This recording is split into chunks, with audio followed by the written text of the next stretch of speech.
പടച്ചോൻ തരുന്ന ദുനിയാവിൽ അള്ള കൈപിടിച്ചേൽപ്പിച്ചെന്നതാ. പരസ്പരം ഒരിക്കലും വഞ്ചിക്കരുത്, ചതിക്കരുത്.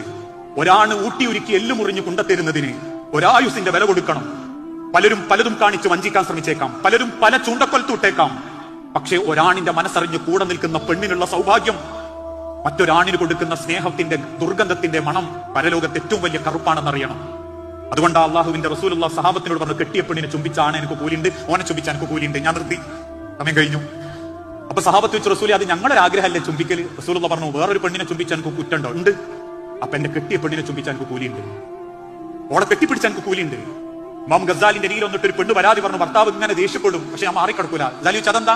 ഞാൻ മാറിക്കിടന്നിട്ട് ഒരു ദിവസം മാറിക്കിടന്നാ പിന്നെ എനിക്ക് തോന്നും ഒരു ദിവസം അല്ല 2 ദിവസം കിടക്കട്ടെ, പിന്നെ ഒരാഴ്ചയാവും. അപ്പൊ അങ്ങനെയാ പല കുടുംബത്തിലും. മൂപ്പര് ബെഡിലുണ്ടാവും, മുപ്പത്തി സോഫയിലുണ്ടാവും, അല്ലെ ഓൻ സോഫയിലുണ്ടാവും, ഓള് ബെഡിലുണ്ടാവും. ഞാൻ അതൊക്കെ ശീലായി എന്നാ പറയാ.